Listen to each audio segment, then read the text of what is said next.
Hey, Tragic here, and welcome back to Yggdrasil. This is probably going to be the last video, so let's get into this. We're doing really well, feeling very confident about a win here. Just surprising, but I think that I was a bit sloppy last turn. I did make a number of mistakes. For starters, I forgot to move Hell when I activated her.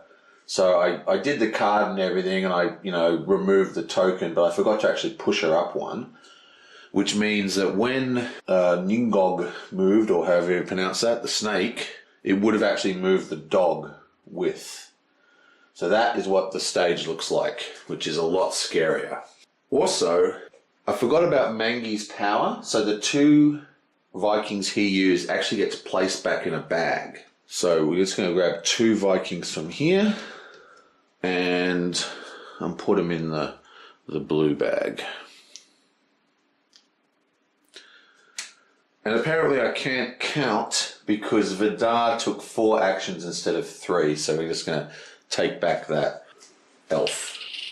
Okay, so with that done, we're now going to go straight into the first turn. Now remember, we've got one more turn without activating a god, because we did have the white rune activated, which gives us 3 turns with no god.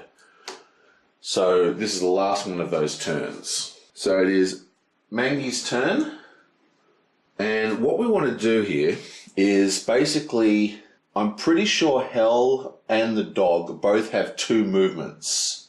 We know he's got 2 movements. Now, there is currently 2 gods, so we've got the snake and the fire guy, past this mark. So if 3 gods move in here, it's game over. Now, we can have up to 3 gods over here, so if this guy moves 1, 2, so we don't have to worry about him. 1, 2. So basically, we have to push 2 gods back to here. So we want to push this guy back 1, and we need to push probably this guy back twice. Would be the best idea, I think. And that should be enough for us to win the game. And the reason why that is because the snake is going to get 1 more movement, so whatever's behind the very last thing is going to move up. So we basically just need to stop 2 guys from getting into this section, and we win. So we know that we don't want to do it with him because he's got 2 movement, and he's also the least threat. So Loki is our main target for pushing back. And then I think I'll probably do, I know that Hell's going to have at least 2, so I think the dog. So if we just push these guys back to there, I'm pretty sure we win. So let's do this. Start with Mangi. How many have you got in the blue bag? We just put 2 in here, so it should only have 2 because it was completely empty. So Mangi's going to activate the Land of the Dead and take 1, 2, 3, 4, 5 and place them into this bag. Yabonk. Then he's going to access that bag. So he's just going to go, boom. You're on thin ice, puss. You know you're not allowed up here. And we're just going to access that bag. We pull out 3. 1, 2, 3. And we're going to do that. And for his 3rd action, he's going to flip over to his trance side. Now his trance ability is very, very strong. It basically means that during combat, a single god can share his tokens with any other god who is in the middle of fighting. So what this basically means is that all the tokens become shared, pretty much. Okay, so now it's Sif's turn, and we're back to drawing gods. Yonk. So it is Hell. So we're basically going to ignore her. She moves up 1. We want anything except the blue bag, please. It's the white bag. Now, I don't think there is actually anything in the white bag. Oh, yes, there is. So we'll take one from the white bag and bonk. So for Ceith's first turn, she's going to take a, whatever they're called, elf. Then she's going to fight Loki. So that's 3, 4, yep, that's what she's going to do, and roll. Oop, miss, and roll. 5, so that's 5. Loki is pushed back. She doesn't have to use her elf. And then for her last action, she's actually going to flip this over and activate her trance as well. Now her trance gives all artifacts +1, which is going to be very handy. And this goes here. Bam. Now it's Frey's turn. Boink. It is Loki. Loki moves up 1, but we don't care about that because there's no more ogres, so he has no effect. So for his first action, he's going to activate here and take 3 tokens. For his second action, we're going to, remember, for his second action, we're going to activate back to his normal ability. So he now has 4 actions. Gives him 3 tokens. And then we fight Fenway. So that is 4 because of Seraph. And we're just going to roll. Okay, so that's blank. That's only 4, but because Mangi has that special ability, we're just going to chuck in an elf, and that is now 5. Pushes him back 1. Now, that was his 3 actions, because he took the tokens, he flipped his card, and then he fought the guy. Now, his power gives him 1 more action, but I'm not 100% sure whether he gets that action. I think he does. There's nothing to say you don't get the action. It just gives him an extra action when he's that side up. So he's got 1 more action. So for his 4th action, I'm going to take another elf. It's now Vidar's turn. He draws. Yoink! It is Fireman. Yablam! White. So he's on level 2, so let's take 2 of them and stick him in the white bag.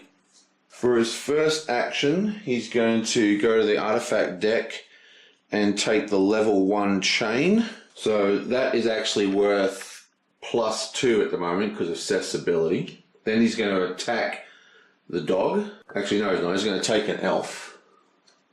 And then for his third action, he's going to attack the dog. So we have 1, 2.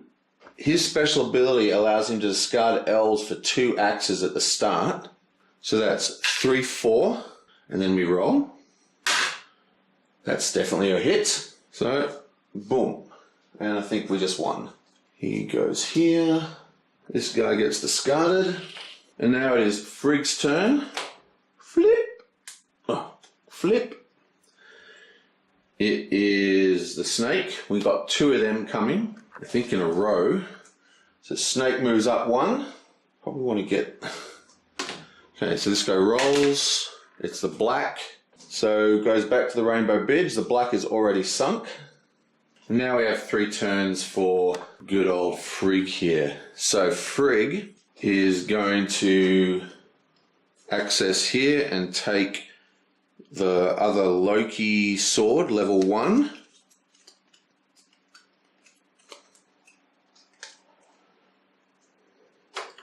And flip up.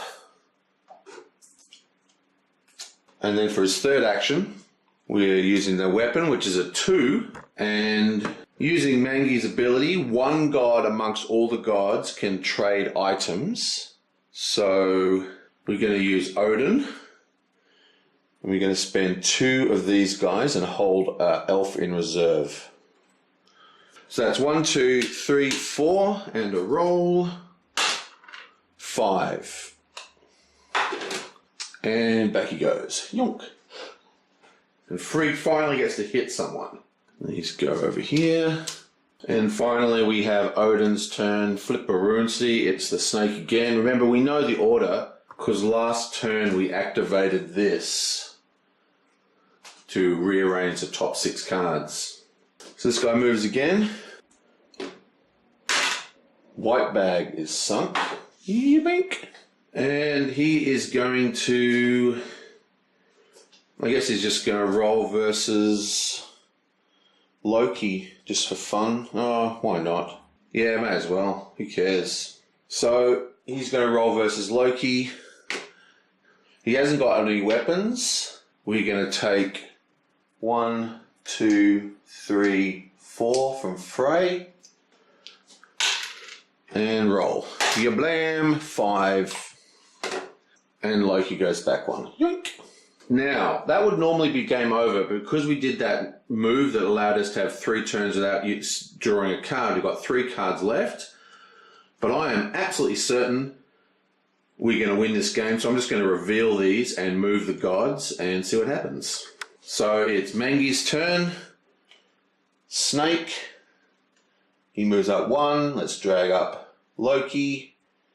Then Hell. She moves up 1. We'll discard a card if we have to. And then finally the dog. Bam. And that is that. Well, that is it, guys. End of story. We have beaten back the gods. So let's just check. There is no one in the Great Hall, so that doesn't lose. We needed 3 people at the steps of the Great Hall. There's only 1. And you needed 5 people past the walls of Asgard, and there's only 1, 2, 3, 4. Which means that is game over. Finished. Ooh, yeah. Can't believe we beat that. Okay, so that is the end of that. That is Yggdrasil. I'll do my final thoughts in a sec in another video, like always. And spoiler alert, Trent's powers are super broken, so use the more difficult cards. Okay, I'll see you guys next time.